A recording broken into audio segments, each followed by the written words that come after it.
Hello everyone, today I'm going to cook taro with shrimp and saluyot leaves. Ginataan gabi na may pasayan at saluyot.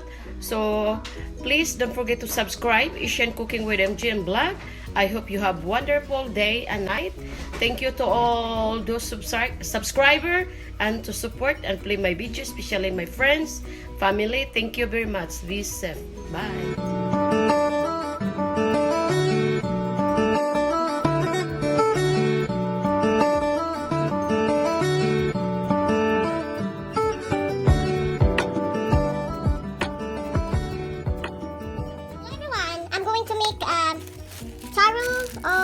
Taro leaf or taro stock with taro root. And we need to put this mix with belly pork and shrimp. Can you find a shrimp there? Hello, I'm going to chop the onions, one of the ingredients.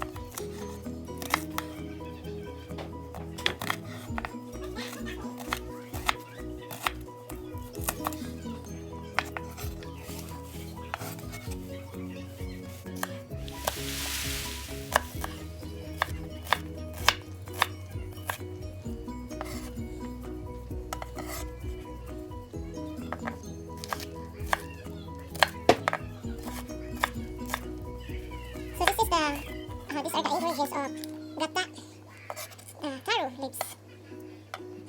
So I think that's enough. So this ginger.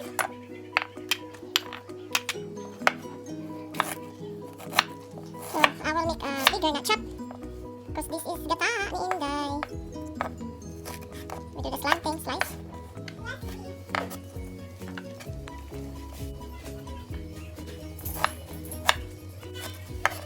That's the ginger. So here, I'm going to slice this. Yeah.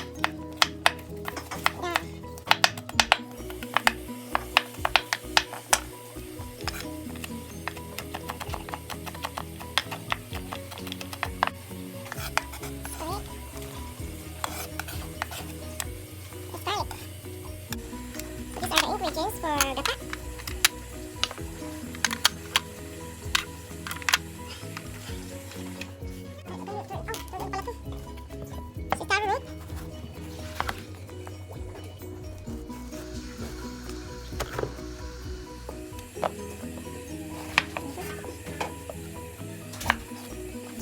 Called Gabi.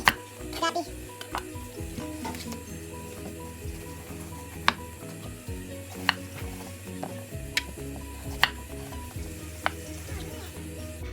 That's taro roots.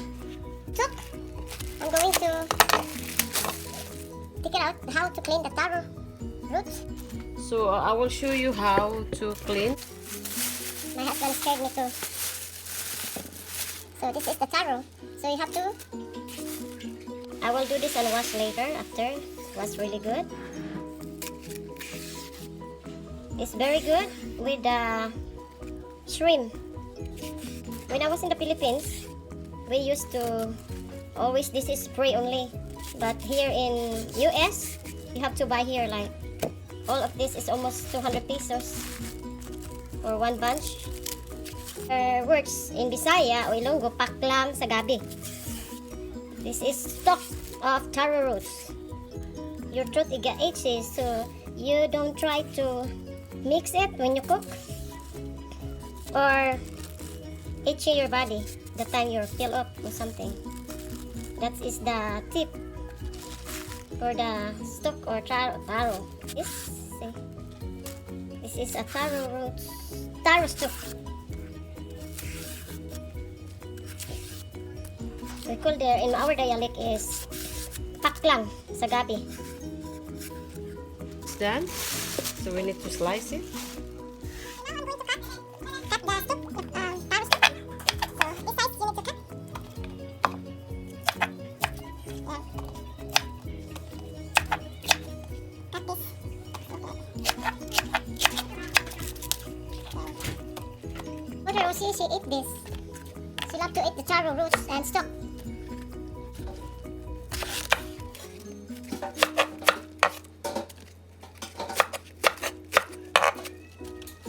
So now it's done. taro stock and taro roots. So, I will put this under. This is a pork belly. I put under the taro roots when I make some gata.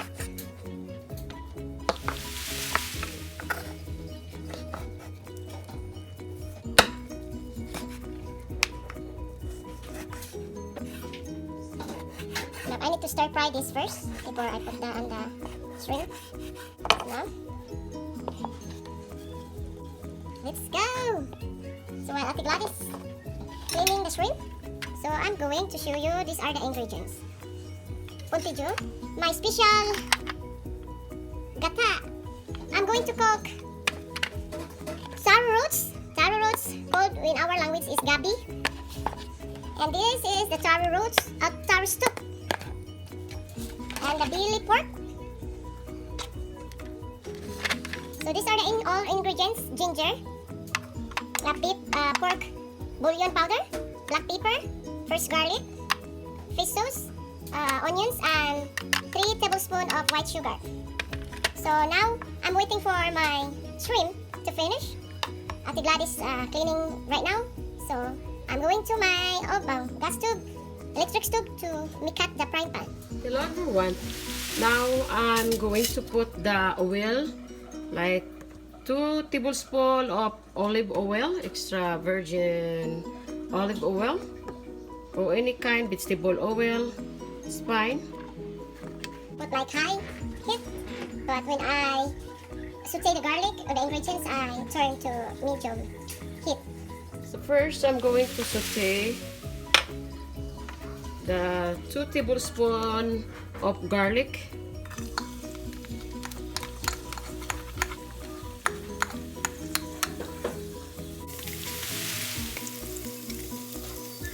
And then the ginger.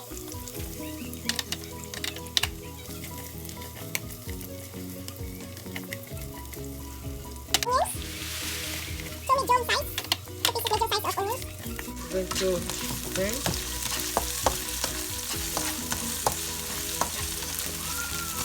Saute it until it turn brown. Mix. So now I'm going to saute the pork belly.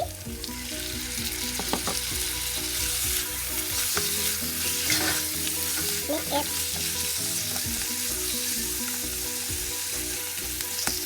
Wala tayo okra today. So before I put the pork belly, I put marinate with the salt. 1/4 teaspoon of salt. So they have flavors.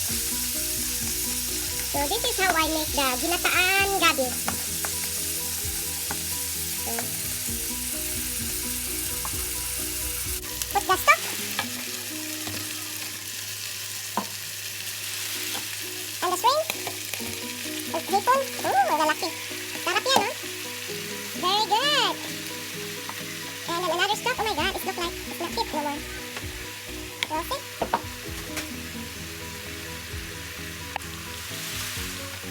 So we put this is a pork bouillon powder. I put half separate. And black pepper, 1 tablespoon of black pepper.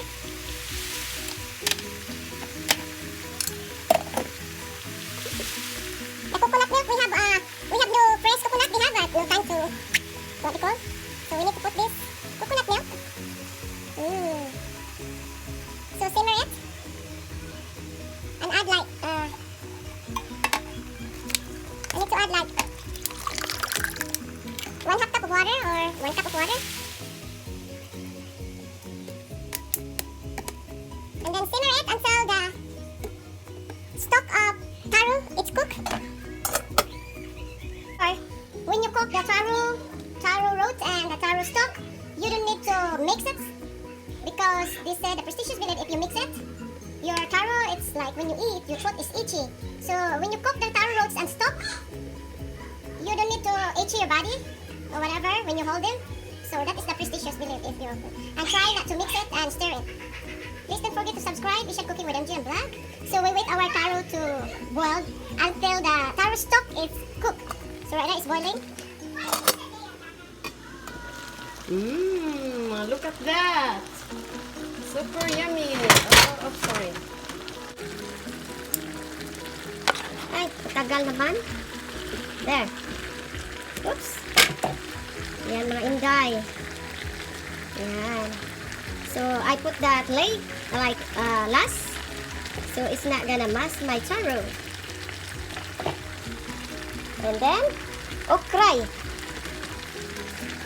Okra, fresh from my garden.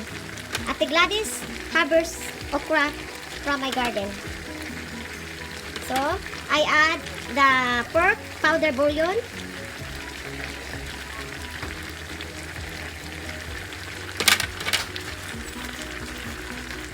Okay. And also, fish sauce. Fish sauce. 1 tablespoon of fish sauce. 3 tablespoons of white sugar. It's yummy, yummy.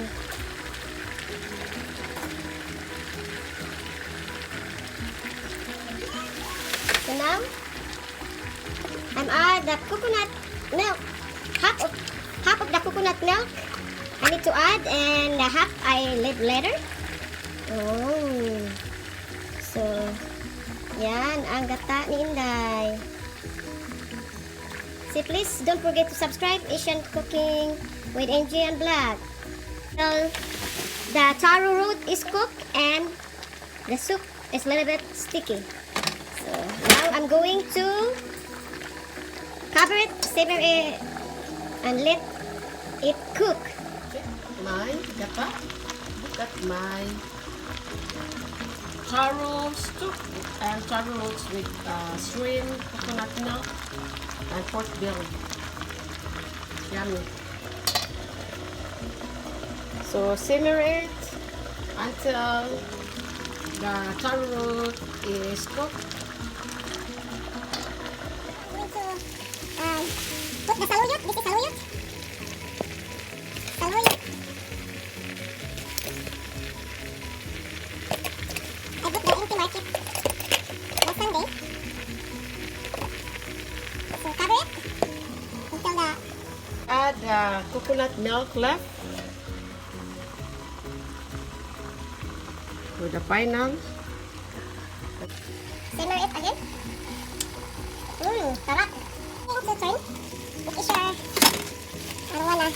Yummy. So now the yummy.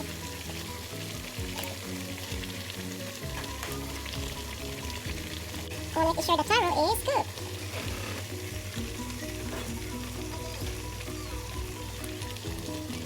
So let it run. Masarap. Very good, guys. Very spicy and yummy.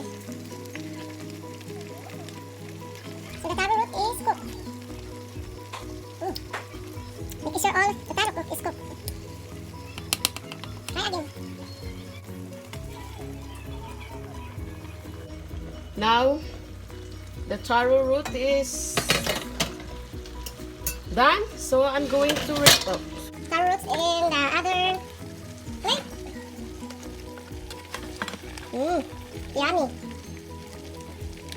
Really, oops. Yung okray with pasayan. Yan. Make sure that I need to rinse this.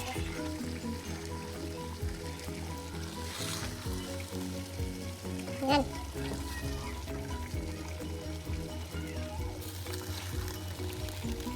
So, super yummy mga inday. Very yummy. So, nilagyan ko siya ng I put the pork belly, baboy na spoon na malalaki. At ito may saluyot.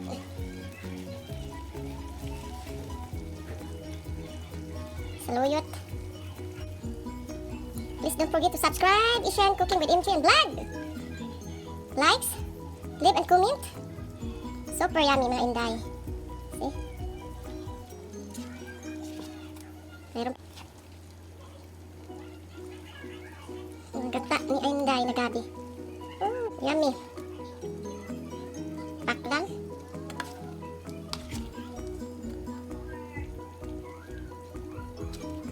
Yan mga gata. See? Let's eat, mga Inday.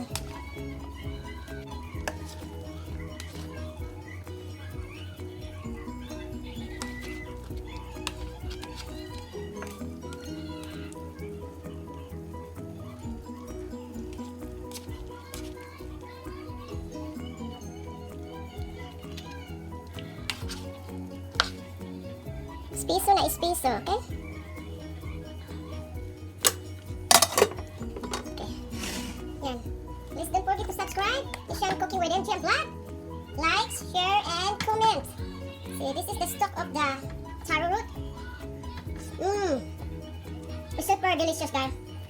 It's very good.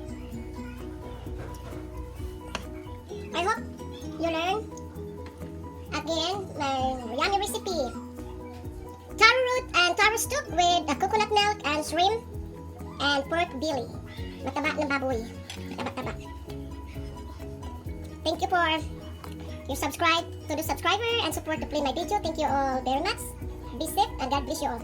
Bye. So, this is my yummy ginataang gabi na may hipon. Super. Thank you.